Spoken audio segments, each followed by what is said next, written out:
Are you okay? Yeah, spider. A spider literally just... I hate spider. I'm sorry. It just went down on its little...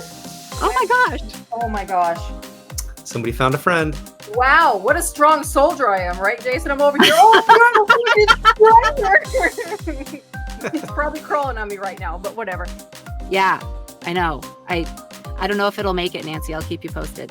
I often say that the most common religion is in the U.S. is whatever my parents were, followed closely by whatever. Everyone deserves to have a place where they can go where they don't have to explain themselves.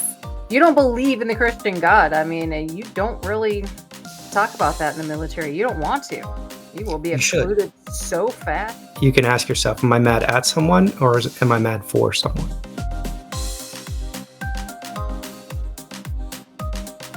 Welcome to the Apostate Sisters interview series, where we hold space for those who've walked away from their faith and are living beyond it.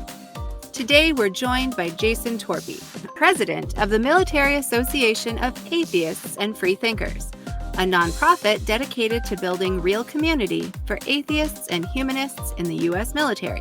A former Army captain and West Point graduate, Jason has spent years advocating for non-theist service members and pushing for true separation of church and state in military life.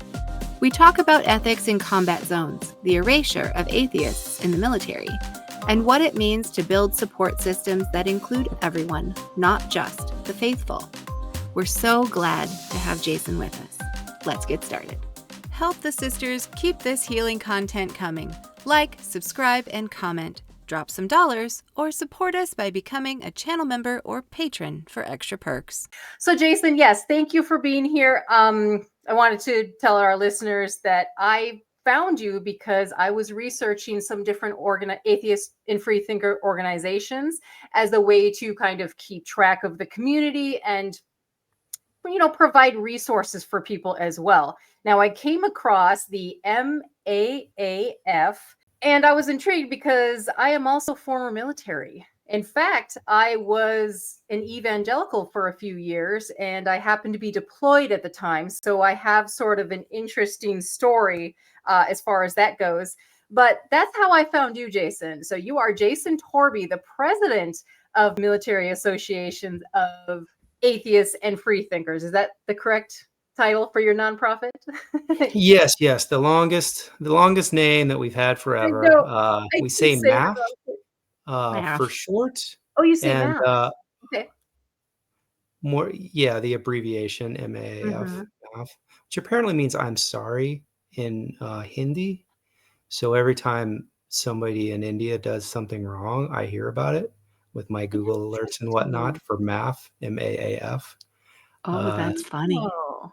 My husband's it's a little weird. Hindi. I'll ask him about that one. Okay. You don't say.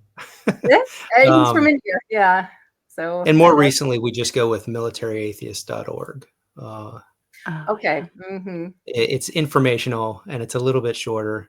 And fortunately, in these many years, I've been doing this about 20 years. We'll talk about it more later, I'm sure. But yeah. In 0405, so we started before that, but 0405 is when the Four Horsemen came out, you know, Dawkins, Harris, Hitchens, and we all started to meet each other. You know, there was kind of this outburst, and that's when everybody kind of got out in the world, and there was probably 10 years of identity crisis.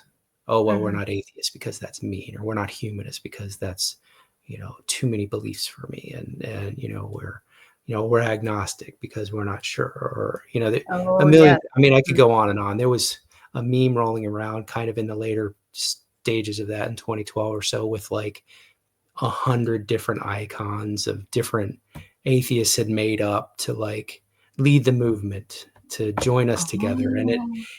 And the resolution of that was not picking one word for everyone. It was just saying, that's a little bit silly. Let's just go ahead and move on with the labels and try to work together. So militaryatheist.org we work with, and that's fine. Everybody knows what we're talking about. Yes. I guess I had gotten the this phrase, there are no atheists in foxholes, For a while, I actually thought that was some No. organization. Yeah. So it's my job to go out and smack the hands of all of the journalists who decide to say that in Yes. their thing. So we always say there are atheists in foxholes, and anyone who says otherwise, we do not utter the phrase. Correct. And it's much less than it was. I mean, I'd get it a couple of times a day, really, in Google alerts and whatnot, back when I first turned them on, and I'd send an nastygram, maybe post a nastygram to everybody, or a niceygram, be like, oh, I'm so sad that you've hurt my feelings, and please respect us and whatnot. We exist, and please check out our website. And it doesn't happen nearly as much anymore. Yeah.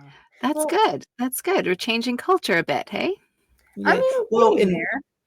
sometimes people ignore the most, clearly laid out of evidence, but when they say these sorts of things, and we're like, hello, I'm right here in front of you. It's a little bit hard for them to persist, even if they have other confusion about other things, or even if they don't like it.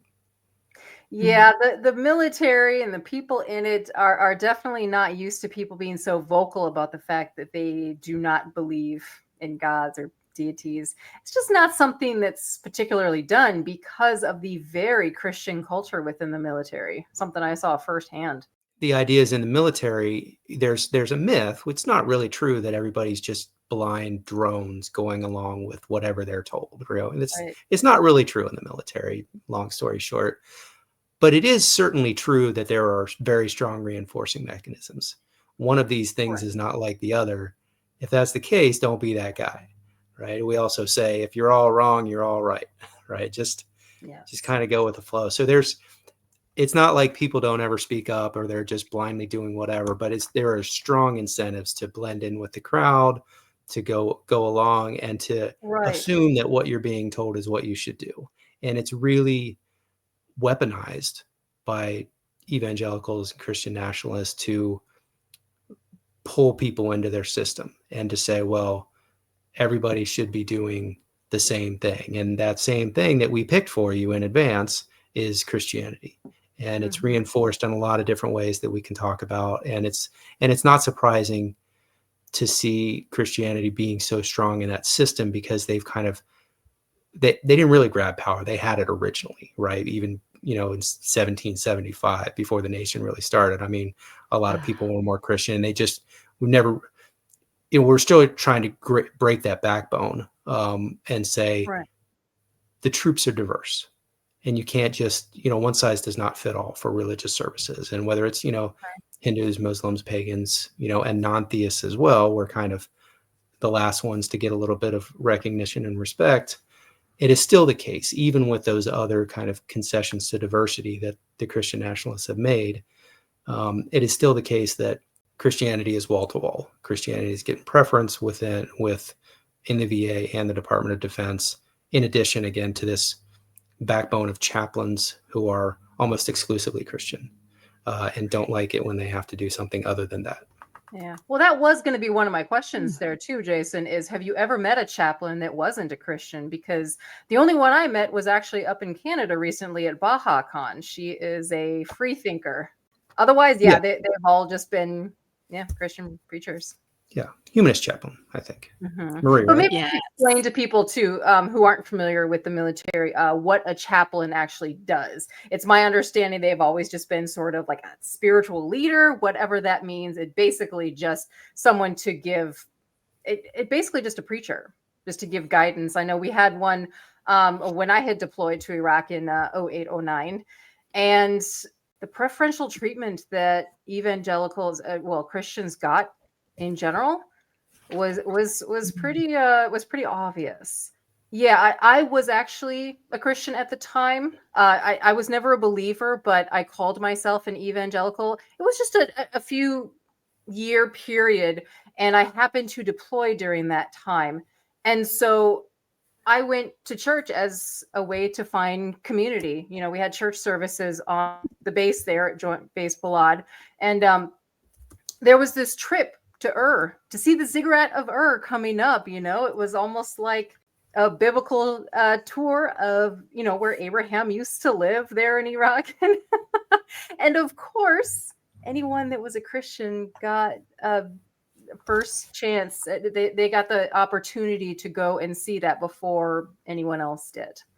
I understand that they were showcasing it as like a biblical tour in a way, but I just thought, oh gosh. So if I hadn't been going to all these church services all this time, I could have missed out on that opportunity to see something so historical. Yeah. And, put that another way, they went out into a dangerous area and took a tour into they basically put everyone at risk, and it was not necessary. This was not a military mission. This was an evangelical mission. It wasn't. It was just a trip. Correct. You're absolutely right. Mm-hmm. And was this private security, or was this, military defense? It was just all us. We had a few contractors go with us, and that was the extent of it. So yeah, but you had your weapons with you, your vehicles with you. Mm-hmm. Right. Oversight, Overwatch. So this was a private tour, for the benefit of the troops, which is cool, but it was for the benefit of the Christian troops primarily. Correct. And that's what I think happens all the time. Mm-hmm. Yes. When I was in basic training in 1994 in Missouri, we had a program called Free Day Away. And Free Day Away was where on Sundays, instead of going to church, which was your option, you could not only go to church, you had your one opportunity for this entire 9 weeks of very restrictive basic training, 8 weeks, I said 9, 8 weeks of very restrictive basic training, to leave the installation, to go to a private church. And this was a Baptist ceremony. And I got to tell you, this was not, hey, if you want to do some church, that's cool. This was free food, free fun, no oversight. Just jump on a bus, leave post during basic training. And in return for that, you were required to attend not just a Christian ceremony, but a fire and brimstone. Little Jenny didn't pray to God enough, and she got hit by a car when she was 6, so she's in hell now. So come up here and accept Jesus or else. Wow. And that was the only way you could leave base. You couldn't do the other fun stuff if you weren't going to go to that church service? Is that what you're saying? That's it. That was the deal. Wow. Oh, that sounds all too familiar to me too, Pats. I mean, during basic training, everyone volunteered to go to church services, even if they weren't a Christian, because the alternative was you cleaned toilets in the barracks. Yeah. So everyone wanted to go to church. And then that left 3 or 4 soldiers back at the barracks to clean everything. Yeah. It was an excuse to get out of doing it. It was like a bribe in a way. It was like you're rewarded for being a Christian. I didn't realize it was that overt, y'all. Yeah. Oh, we got more stories. Wow. Okay, I now believe I can you. say that it's better now. There are more concessions to those who don't go out. It's not great. And we had, up until COVID, we were doing pretty well with getting services at, there were some inroads to Marine Corps basic training. There was a good support at Navy basic training. And we had some individual activities at various Army installations. What you see behind me, this is an Air Force Humanist program run by Vicki Getman, really great program that got up to 2,000 of the 5,000 trainees every weekend. Because she was fantastic. But also people are not going out to all these church services because they want church. It's because they want support, community, and an hour to like relax. You asked earlier, and this is the kind of thing that the Air Force should have celebrated. Should have said, this is great. It's the kind of thing that should have been rubber stamped to every basic training, because there's obviously a demand and a benefit there. But they don't want the actual mental health benefit. They don't want the training benefit. They want the evangelism. And that's why, we're having so much trouble building this up. I mean, we have basic training commanders in senior positions that want this as well, and they can't fight through because it's a total threat to their career. It's a threat to their programs, and it's there's so much hostility everywhere you look that even when we get people in more senior positions as they move up the chain of command, the danger is everywhere. Yeah. Even if they were generals, the danger is in Congress.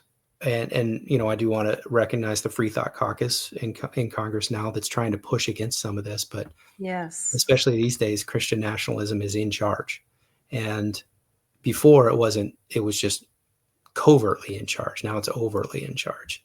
So these barriers are very different. And, and as you look at militaryatheist.org, Atheists and Foxholes veterans, and the kind of opportunities to support them that are out there, it's in the context that their careers are all in jeopardy, and they don't get included in, the inner circle kind of discussions. They don't see their commanders at church where their commanders expect to see them, and their coworkers and their peers, and their potential mentors. This is all an issue for any atheist in Foxhole, just trying to move through their careers without all of the benefits that are really showered upon Christians. Right. Yeah. Seriously, I had no idea. So it's if you're not participating in the Christian events, you're kind of left out of like the networking or the being considered for shit. Is that what you're saying? I mean, it's happened a lot of times. I mean, a lot of, That's my you have to, experience. when you see Christianity everywhere, right? And there's analogies to race and gender as well, right? Okay. If, Sure. there are women in combat roles now, and every time that they're passed over or not given training or things like that, whether, it's a woman in something or somebody of, minority race or an atheist in Foxhole, it's like, well, is it because of my performance or is it because of my beliefs or my gender or my race? And we'll talk about solutions and whatnot later on, but the requests that we make are not, hey, you have to like have some quota to have, more atheists in the chaplaincy, right? That's never been the point. The point is to say, look around. When you have 27 mandatory Christian services and nothing for humanists, how can we feel included, right? When you have 97%, and this is not a made up number, 97% of the chaplaincy is Christian and 3% is something else, that doesn't match the general demographics. And more importantly, when you have such a small percentage, there's just no way to spread that information around the culture within the military or even within the chaplaincy to build a little bit of respect for diversity and to have enough people around to provide the support. When you're looking at chaplain support or religious services within a unit, which are all very important, you have to ask yourself, okay, if there are 27 churches around this military installation of all different denominations, Christian churches, I mean, and there's no Hindu or Buddhist or pagan support within 50 miles, this paid officer who's there to support all religious services and the commander who's there to, provide for the free exercise of religion of these personnel, should they be spending most of their time and money and effort, and facilities and funding? Should they be spending on those on the Christians who are just flooded with advertising and personnel and on-base evangelism and just off post churches, or the people who don't really have any support, like the low density, folks, atheists are a minority. I recognize that. I'm not embarrassed about it.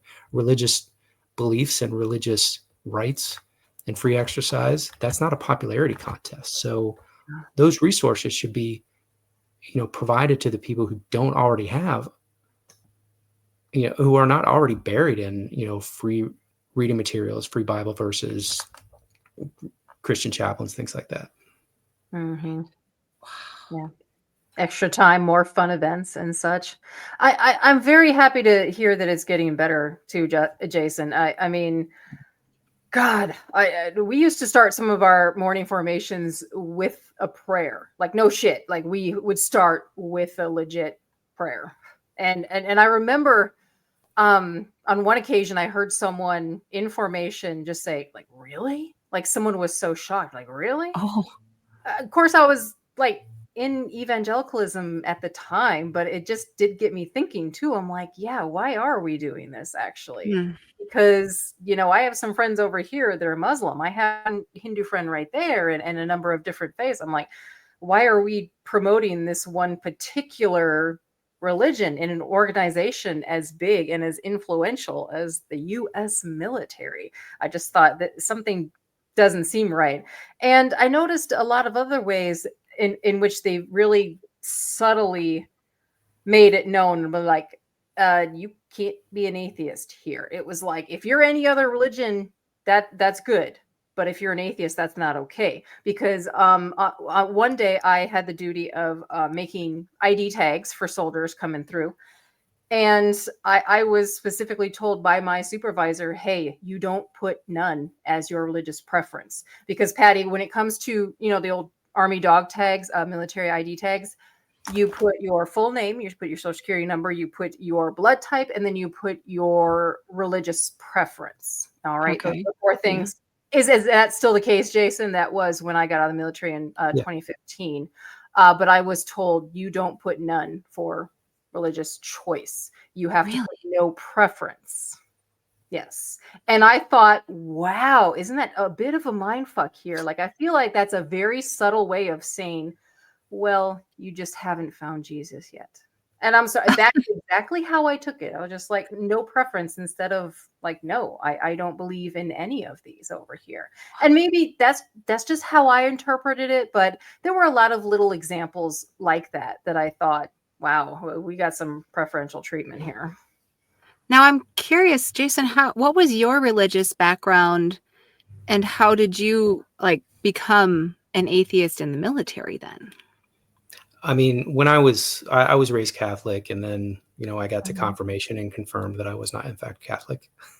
Oh. And then I checked all the other options, in town, the Lutherans and the Presbyterians, and, some of my friends were praying at the moon and doing crystals. This was the 90s. So, there was a lot of new age stuff. So it was always very interesting for me to look into that. I'm not a philosopher, but I've taken graduate philosophy classes, and I've talked about this. I've always been interested in these discussions, but I was atheist and certainly in high school, if not before. And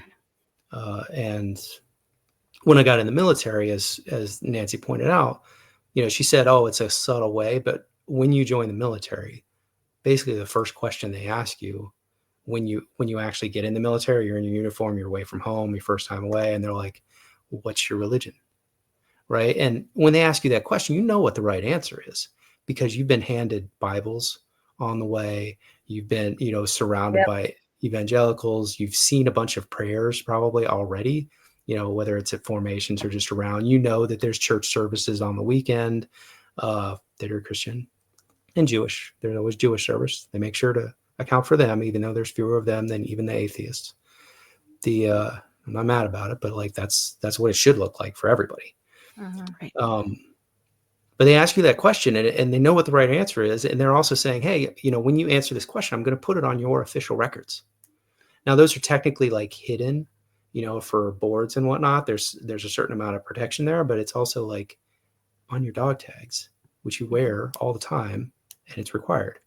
So it's not like a secret, right? And it's it may not be masked on a lot of areas where people are looking at your records. It's just masked on promotion boards. Just all your higher ups will see your military jacket. Yep. So you know what the right answer is. So you got this pressure initially, and I can tell you, I get reports all the time of people saying, I said atheist, and they put no preference, right? I got my tags back, and it said no preference. So we spent a lot of time, and we're very successful in, building this attention to diversity on the dog tag specifically. Now, I'll note that's a personnel function.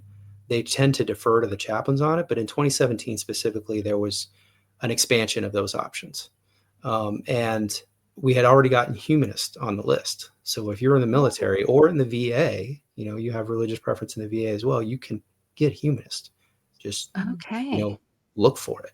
They're not going to suggest it to you. It may be hard to find. It may magically disappear at some point, but put Humanist.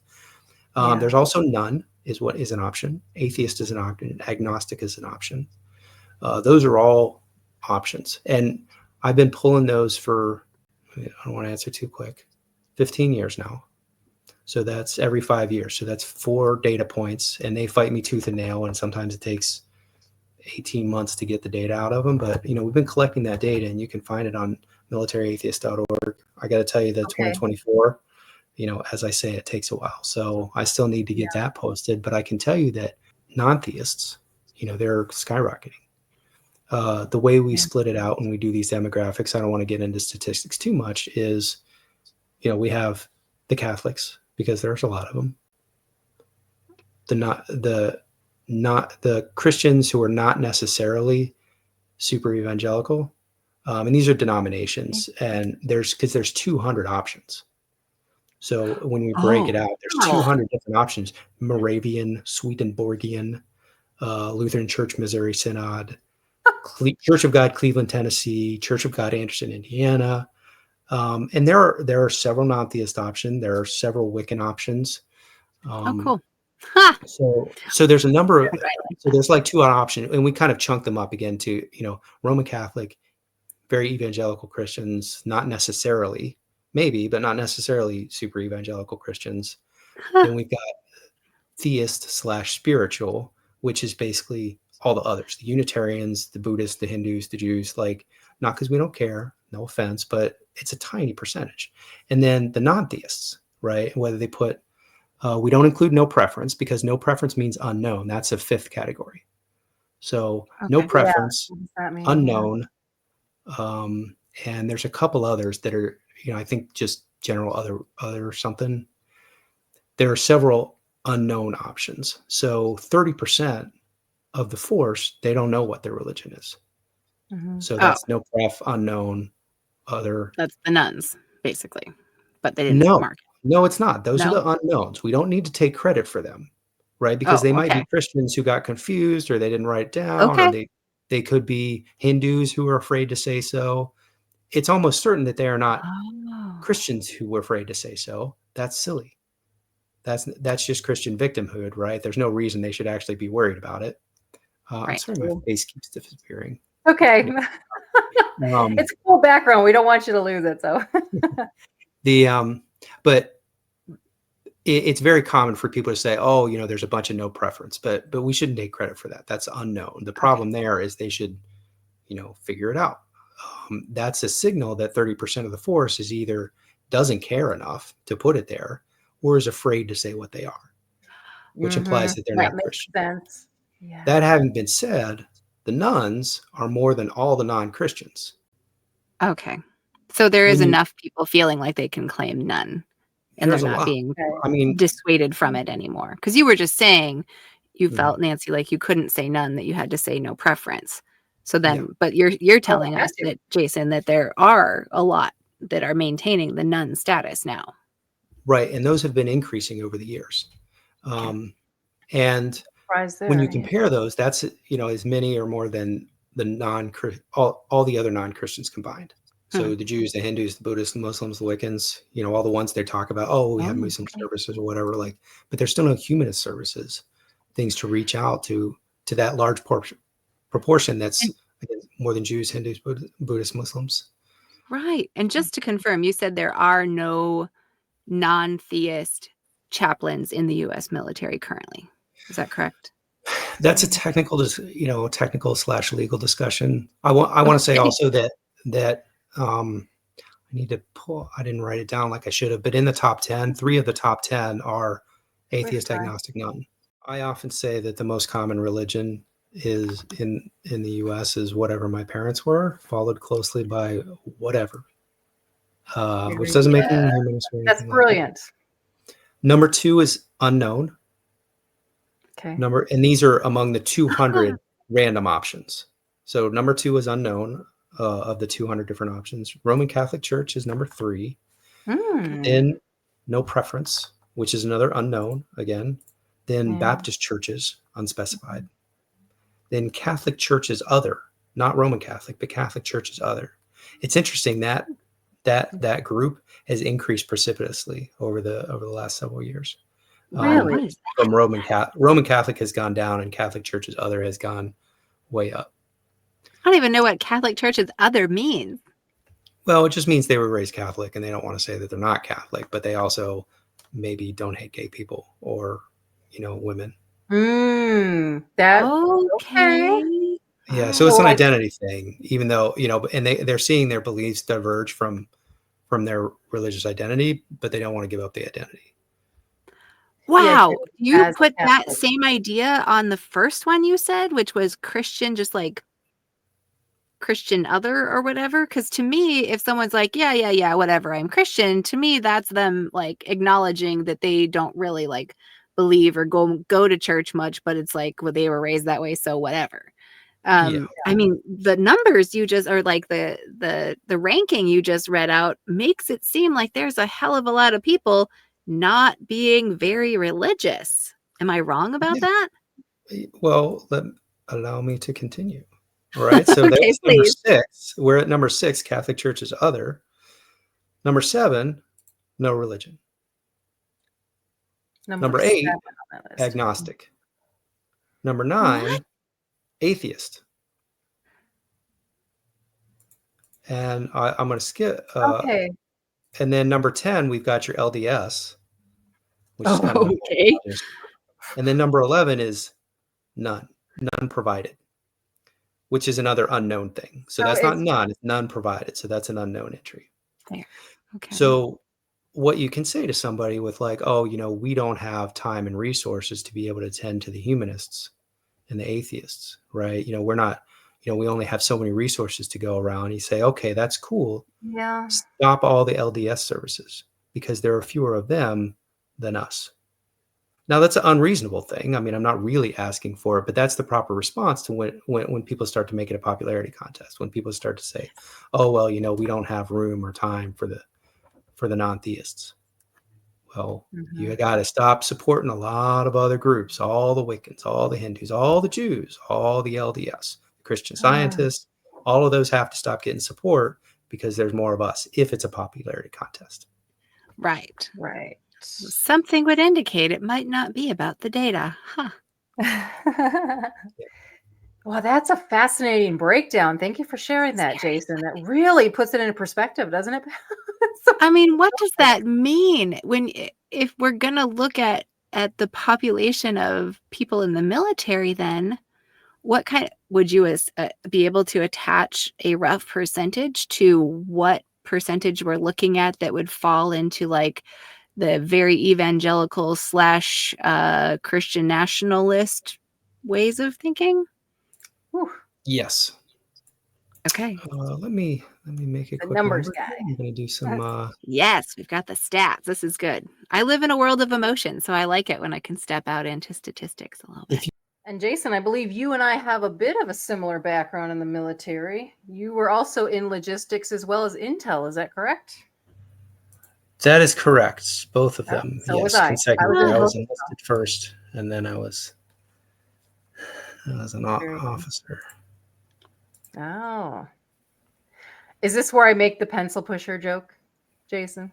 Sir? Oh, I guess so, if you like. Whatever you like. It doesn't bother me.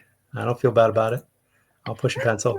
When you look at these numbers, what we've seen year on year, every 5 years as we pull this data, is 97% of the chaplaincy is Christian. And when you look at the evangelical, like the Southern Baptist, the LDS, these organizations that are in the news, in the media, pushing evangelism through the government, that's barely a third of that same number. So you've got like 2/3 of the chaplains versus maybe a third of the general population. Wow. So that's they're very successful in what they do, and it's very problematic. Right. Do you see that the military is very intentionally pushing the Christian religion with a goal? And if so, like why? I don't think any of it's an accident, right? If you believe, and this is something I push back on the atheists about, right? If you believe something's true and good, you should tell people about it, right? Just as a basic thing, whether you're humanist or Buddhist or Muslim or you believe in crystals or, medicine.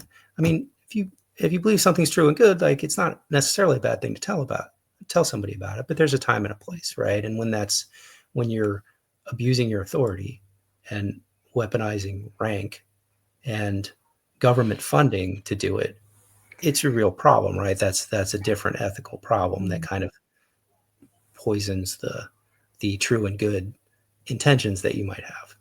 then you're just bullying people with rank Right. and money and authority. And Yeah. normally people in vulnerable positions, whether they're in a disaster area or in basic training or in a hospital or a prison, right? This idea of bullying vulnerable people is, really gets a lot of traction in the evangelical community that I see. Yeah. Well, yeah, that So was going to be. Oh, go ahead. I mean, I'm just trying to figure out why, like, what is the goal of the military, like whoever is pushing religious stuff to have double the chaplains for the number of people actually following that religion? Like, why? What does the military hope to gain out of turning the nuns into Christians? Well, that's the whole point. It's not a military mission. It's an individual mission. Everybody's pushing their personal evangelical agenda. And the external organizations, if you look at the budget of military ministries, it's in the hundreds of millions at least, right? We're talking about, even, a more political organization like Focus on the Family has a military ministry. Campus Crusade for Christ has a military ministry. They have a different name now, Crew or something. They change it occasionally, but on all the military academies and in these colleges and just young people in general. And there's other organizations that say very specifically, hey, people in the military are young and impressionable and they're growing up and we want to target them for conversion, right? And that money, once they join the church, that money flows back to them. And, in their defense, maybe some of them just want to get, brownie points with Jesus because they, bought somebody's soul, right? And change their beliefs and convince them to follow, a religion that's there. But the whole point of the problem here is that people are abusing their government position at work in their job, people who can't really defend themselves because of rank and other restrictions. They're abusing that to push their personal agenda. So your sense is that it's being pushed through the military because the military is open to it and functions that way, but it's not like a military goal to make minions or something. It's just that they kind of work together really well. Military. It's not the military, right? This isn't a conspiracy theory. It's not like, them. It's not, the deep state or whatever. There's, very specific named individuals with large corporations and lots of money that, have specific mission statements to convert people to Christianity. And one of the main focuses of doing that is, one of the ways they do that is in the military. And they have military ministries specifically for that. So it's these external organizations that are targeting the military and being very successful with it. And it's been that way for a long time. That institution is built. So when you look at the military, which is a collection of people, we're supposed to be following a certain mission and are in a lot of ways.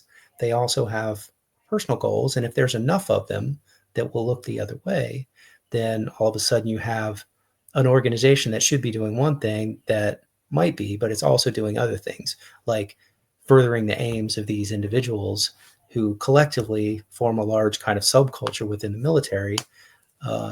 And all of a sudden you have a bunch of mass baptisms and trips to in a combat zone when they're supposed to be doing combat missions, right? You have this free day away where you're supposed to have trainees for 8 weeks in a certain location with some free exercise of religion. But all of a sudden there's this, fire and brimstone Baptist sermon that every trainee goes to see if you can convert some more souls. Yeah. And it's disgusting, right? And it's embarrassing and it offends me as a military person. And it's really hard to look at. But that is what people deal with as atheists and foxholes. And that's why we try to, we're not really bashing the Christian services. We're just saying, hey, where is there any atheist service ever? And humanist services, things like Behind Me, things that would be very successful if the military just said yes, and very helpful to the training mission and actually learning things and building a team that is based on the military mission and acceptance and support of team members and not build on convert people to Christianity or else. Yes. Indeed. Okay.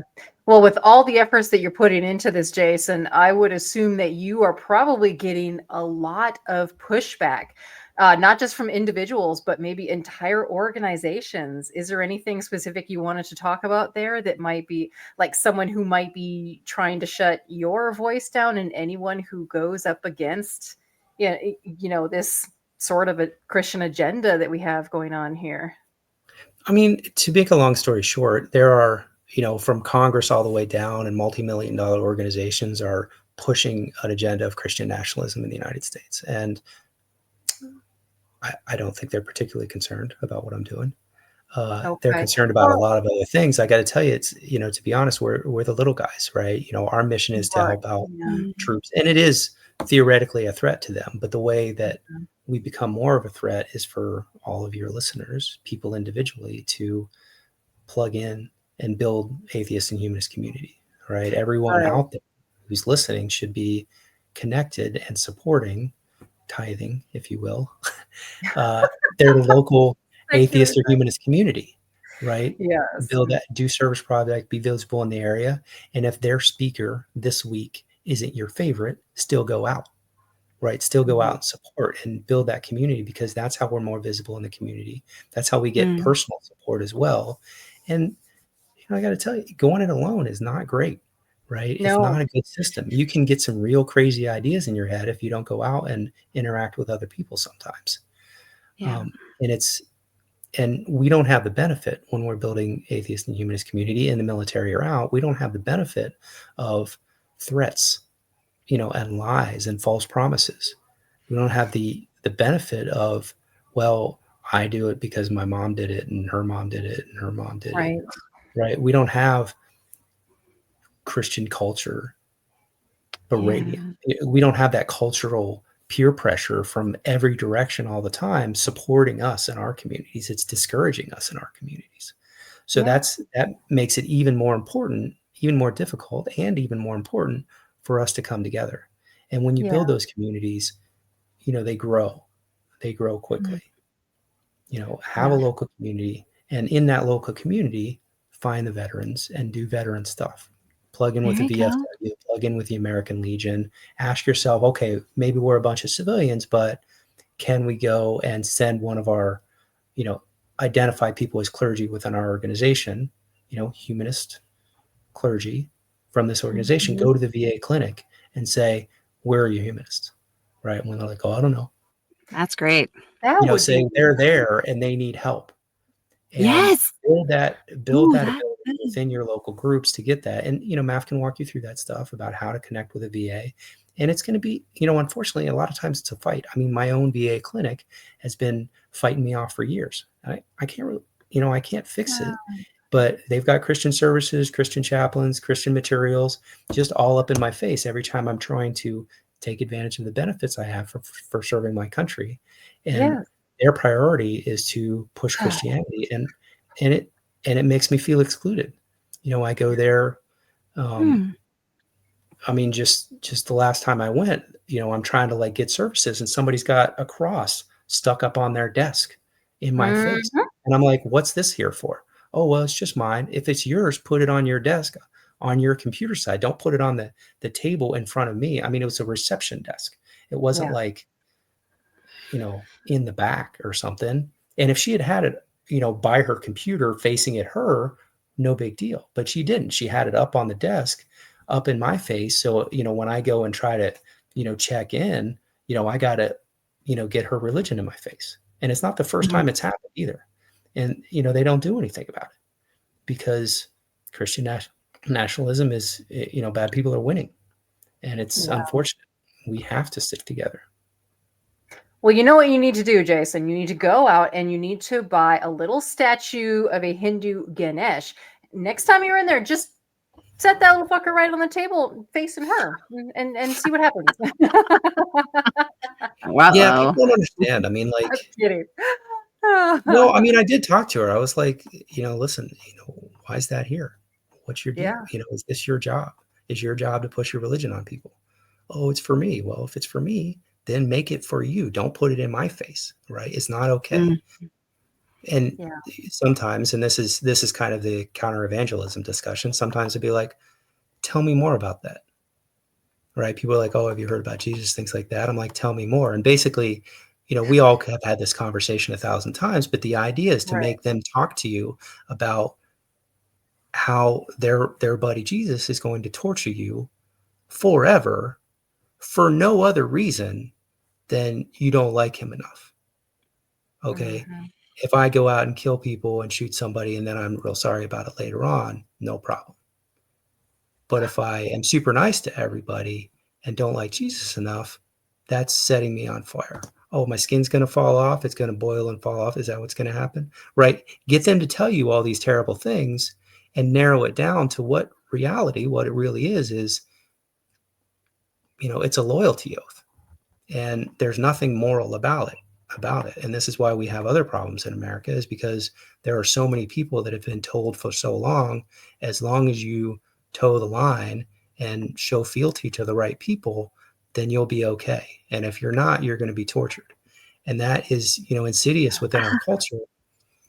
And back to my original point, if you get people to tell you that, sometimes they get abashed, embarrassed, and they start to realize what they're doing a little bit more. And if you talk about, make it a little bit more personal and talk about what that's really telling you, it can be more effective than just, tell them they're stupid jerks. You stupid head. Wow. So okay. I have to know, are you familiar with secular rarity? Rarity? No, I don't think so. Okay. Secular rarity? I don't think so. Tell me about it. He's not on the military side of things. He's someone kind of who floats around on various YouTube channels in the atheist community and does a lot of talking. But he just started a nonprofit, Secular Rising US, that is actually intending to build community very intentionally and connect all of the humanist and freethinker groups. And I don't know that he's talked about military stuff yet. And, maybe it's a separate thing, but I wonder if y'all should connect a little bit, if you're both building community among non-believers. Well, that's actually how I found Jason Pets, is because I was building that spreadsheet of organizations. And I actually sent that to Secular Rarity. And MAAF is on there. Good. I understand that we have some mutual friends anyway, Jason, in the form of, I think, Phil Ferguson and Drew Beckius and author David Fitzgerald. Correct? Are you familiar with these characters, these knuckleheads? They're friends of ours as well. I'm a bit of a bitter old activist, but I've been a part of many national efforts to combine and build local community. And it has not gone well. Probably the reason you're bitter. You've been working your ass off and it has gone nowhere. So how about we continue to try to get this information out? I think it's so important, this discussion we're having. Yeah, and I got to tell you, everybody listening here, this, secular rarity, from a national point, trying to build community. What that involves is everyone listening here, or many of, not everybody, but at least a few people in local organizations committing to at least every 2 weeks, if not every week, doing stuff with atheists and humanists. Make sure that there are people going to the events, even if you don't like the speaker that day, and connect and support the people that are actually going out and making sure there's an event every week or every 2 weeks. And if there's only one person doing it, then try to be that second or third person so that, they can take a couple of days off. But having, a main leader and 2 or 3 support to kind of carry stuff around and be around and, fill in on a day off, having those couple, and then everybody else just going and supporting what they're doing and instead of trying to start something new all the time. That's how you can kind of build around it. Even if you don't agree with 100% of everything they're doing every single time, support that community. And it's so hard and it's so rare for people to be able to do that successfully. So as you're collecting all these national organizations, ask yourself who are the locals, who are the local leaders, and build it based on the local leaders, on the people that are actually willing to go out there and put their time and effort into building the community.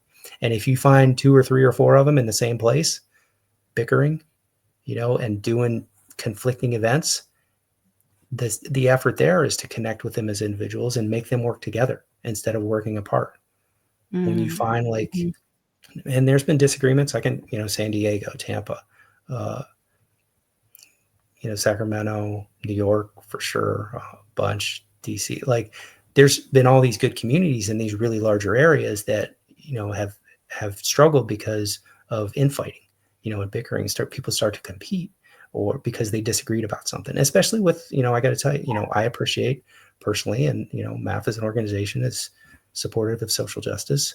But I got to tell you, it has torn apart our movement in a lot of different ways.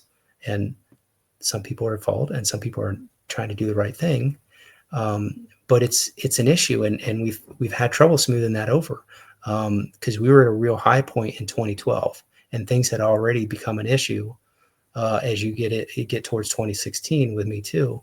And we haven't really recovered, because, some senior leaders have really embraced other priorities. And it happens at the local level too. So look for those. So as you're putting that, organizational matrix or whatever together, what you're really looking for is local leaders who are willing to do the work locally and not for a lot of money. So, I wish you all the luck in the world, and I've certainly tried to do it as well. We do that all the time.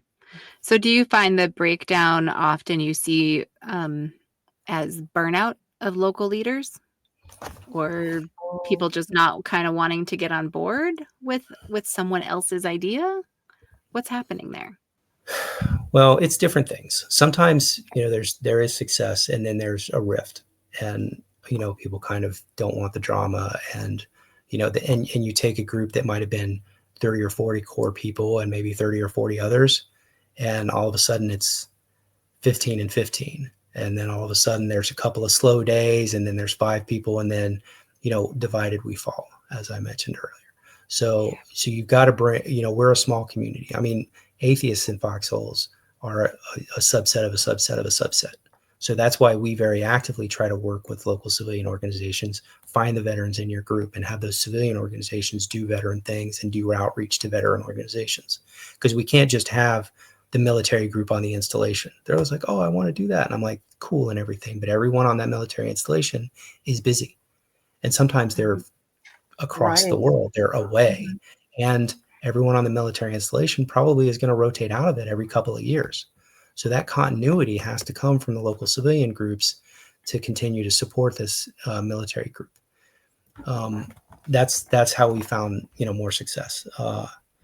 And it's successful for the civilian groups too, because you can say, hey, we have military, we have veterans, and like it or not, the general population is really appreciative of military service. And that makes it even more important and valuable for local humanist and atheist organizations to plug into that and say, hey, Christians don't have a monopoly on service. Christians aren't the only ones in the military. We have atheists in Foxholes too. We have people who serve the nation. We have people that can speak to that and give those discussions and walk in parades and do Veterans Day and do Memorial Day. And a good time for all of you listening here to make sure that you're connecting with a Memorial Day activity. And even if it's going to the local VFW and saying, hey, we want to do that too. We want to do that with you. You don't necessarily have to do your own thing every single time. Go to a Legion, go to a VFW. Remember, they're veteran church in a lot of ways, and that can be real ugly. But make sure they know you're there, and you can push back. Hey, okay, well, I guess you're not here for all veterans. You're only here for your kind of veterans, and that's a problem. But it's good to be aware of. Yes. But do that outreach, and that's something that can really energize your people as well. If you've got, identified, hey, this VFW isn't supporting, so we're going to provide that support. Now, the MAAF has memberships, I think I saw online, correct? Yes. Is that something that civilians can join as well? And what does that include? We invite donations. We try to, have military and veteran members, but civilians can join as well. And we just ask for a donation. We don't charge military personnel because it's about building the community and connecting and making sure people are aware of and educated on what to do. Our mission is to support, and we try to collect donations, again, from civilian people as well, to provide that support to those most in need, which are the atheists and foxholes. And to the extent there's interest among civilians as well, please, by all means, go to militaryatheist.org, click donate, send us some funds, and we'll put it to good use. Great. Nice. Yeah. I love it. Oh, wow. And I did have another question about the bias against non-believers. Now, the Freedom from Religion Foundation, obviously, they do phenomenal work as far as taking in information, stories from people of violations of the separation of church and government, separation of church and state. Is there some way military atheists can help with that? Like, where can active duty members or active service members go if they see that they've, I don't know, been passed over for promotion, or they didn't get a certain duty location that they wanted because the preference was given to someone who was a Christian, like the commander, for example. I know there's been lots of these examples in my own military career alone. What do you recommend that these service members do, or where can they go to get help? Because we have things like suicide prevention and sexual harassment trainings. What I felt like was every single month. What about religious bias? What can they do? Yeah, I mean, right now, as I said, the Freedom from Religion Foundation is advocacy. They do great on that. And some other organizations are focused more on legal and political advocacy. It's really important that we continue to support these organizations to fight those fights, but it's just not what MAAF does. I mean, we were in Congress giving a briefing in person to the Free Thought Caucus, with personnel to tell our stories. There's a study you can see on militaryatheist.org about installations. There's kind of a top story, and we surveyed these installations, and what you can see is 20-1, 25-1 ratio of Christian services to non-Christian services, not even humanist services. So when you see 97% of chaplains are Christian, there's very much overpopulated with the most kind of Christian nationalist type of denominations. When you see all of the advertised services are, there's a bunch of Christian services and little to none for other beliefs. Then when you see someone says, "Oh, I got discriminated against," you'd be like, "We know, right?" When we can't fix what we call light of day violations, where they're just doing it and it's wrong and it's obvious to everyone. When you go into a VA clinic and there's a spread of religious materials out, in just a regular lobby of Christian material, exclusively Christian materials in the regular lobby, and you say, "Hey, put something else out." I'm not even saying throw it away or set it on fire. I'm not saying there can't be any religion at all. I understand some people appreciate it, but here is a humanist book. Here are a couple. Here's some pamphlets and flyers for humanism. Put it on the table there. And they're like, "Well, we don't want to." Yeah. So, and what you find is the practical effect is these, you speak up and say, "I got discriminated against," and basically it just makes it worse. What you want to do is plug into a culture that's going to be supportive of you, help you out, and help you work through these things to see them in advance, to improve your ideas. It doesn't mean you don't complain. It doesn't mean you don't make an issue or speak up. We advise on that all the time, right? With Inspector General, with equal opportunity. These are military activities, speaking to the command, talking to other people in the organization. But I mean, we have a situation in this country, especially now. I mean, it was bad before and it's worse now. That was kind of my question too, of what do you see changing if it was already this way? Yeah. The long-term goal is to change culture, because seeing atheists and foxholes there doing the right thing, building a community and having 5 or 6 or 10 people there.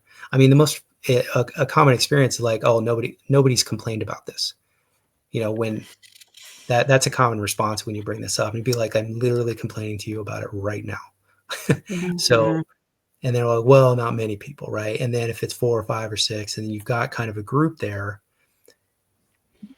it does grow because, if you're out a little bit, people know what your beliefs are and you're not pushing it. Other people say, oh, I believe you too.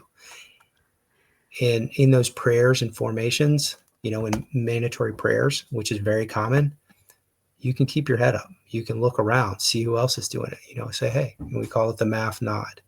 Hey, I see you. Hey, I see you. Nod. You don't speak. You don't move around a bunch. You're not like waving your hands or stomping your feet or throwing a temper tantrum. You're just connecting with others. And that's the best, that's a really good place to do it when people are doing these prayers, promoting their personal beliefs. And you're like required to be there. Look around and see other people that are, being oppressed the same way that you are, and you can maybe make a connection and build a community. Yes. Mm-hmm. You don't believe in the Christian God. I mean, you don't really talk about that in the military. You don't want to. You will be excluded so fast. We should. We absolutely should.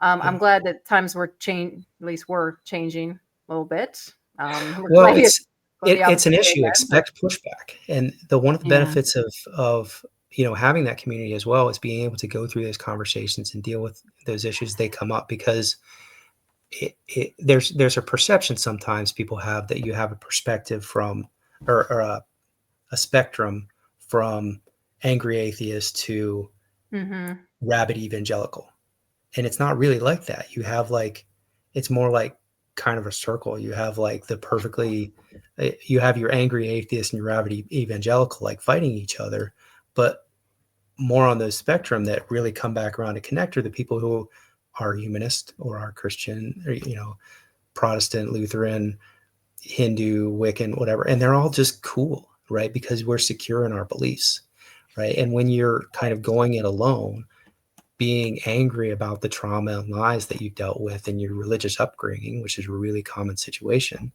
and excited to go and tell people about all the things that you learned and how dumb all the Christians are, it makes for arguments and connections. So when you sit around with other people who believe the same way as you do, you don't have to relitigate the Bible every day, all day, every day. And you certainly don't have to do it with people who don't want to hear about it anyway. You don't have to do that, have an argument about it. And you don't feel like a huge weirdo, oh, I can't say this because nobody believes like I do. Or if I do bring it up, it's going to be a big issue and a big hassle. So that having that connection with that community, to have normal conversation with other people about what you really do believe, that's the benefit that we try to communicate with the military.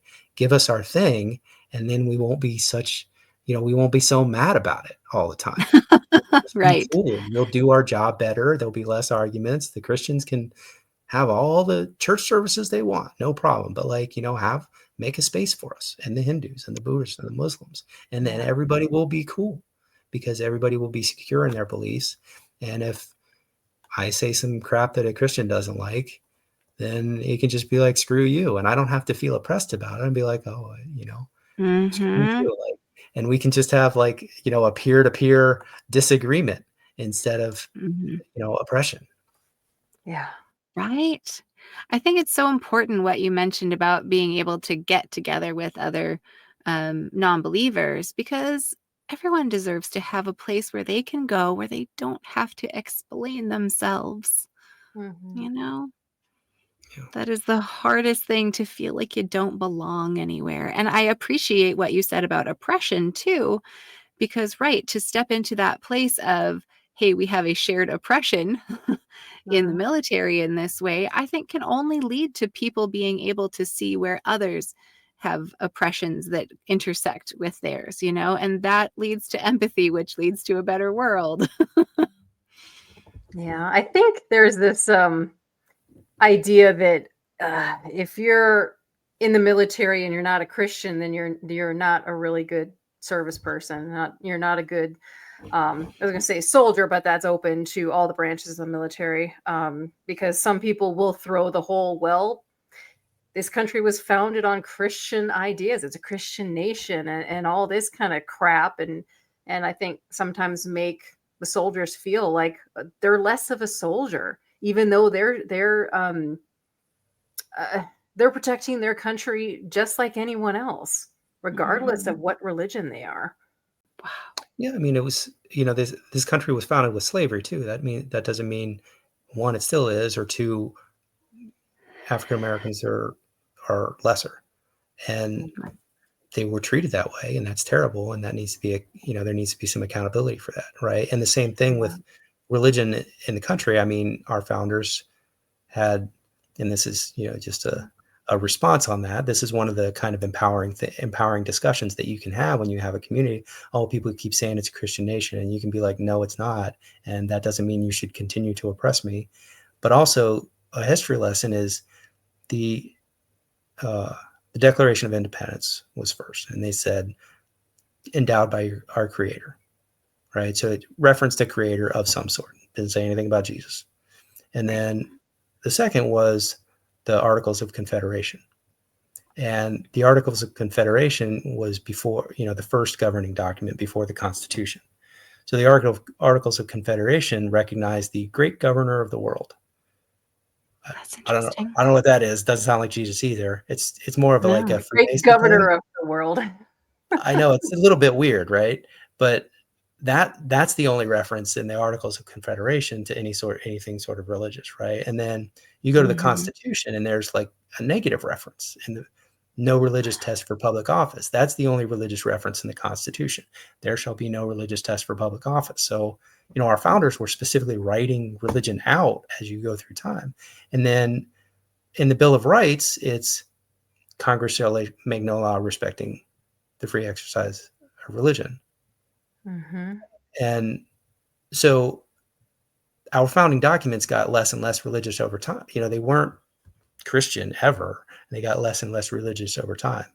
And if you want to talk about the date, Anno Domini, year of our Lord, I mean, it is the date there, but that was added after the fact, after all this, after it was written and after all the signatures were there. And also, come on, maybe it's in there, but that's hardly founded as a Christian nation if they just like threw it in the date. It's like, well, somebody sneezed in Congress in 1776 or in the Congressional Congress, Constitutional Congress, and somebody said, bless you. So we're a Christian nation, right? It's silly. Exactly. That's great. Well, Wow. Jason, thank you so much for bringing your knowledge and your organization to our channel so that we could make all of our listeners aware of what it is that you do and kind of the situation that things are the way they are in the military right now. I feel like I got very informed. So thank you so much. What information do you want to put out there that people can go and get resources, whether they're in the military now, or how can civilians help? How can we get the message out here to be like, the military is not Christian. There are those of us that are non-believers. What can we do about this? Point people at militaryatheist.org.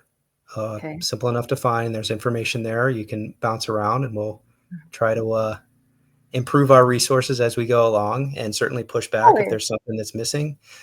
We've got demographics, we've got stories and local activities. Send those stories as well. And you should be a member of a local humanist or atheist group. You should be a member of a national atheist or humanist group, and any sort of connections, student, Camp Quest, atheist, military atheists, things like that. Make those connections so you can build those community. Find the veterans in those communities, tell their stories locally, tell their stories through militaryatheist.org.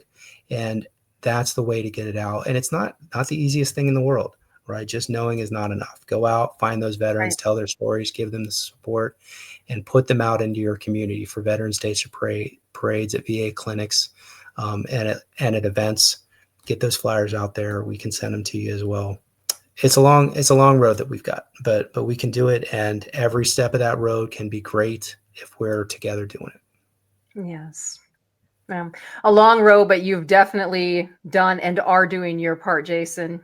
We appreciate you so much. And thank you for being on the Apostate Sisters. We will get this out to as many people as possible, this message. And we really appreciate all you do in your time.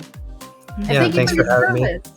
Thank you as well for giving a lot of good content that people can use in their local groups to have a nice in-person get-together. Oh, well, we hope so. That would be great. Yep. Cool. Thank you so much. Thank you. All right. We hope to stay in touch, Jason. Thank you. Bye.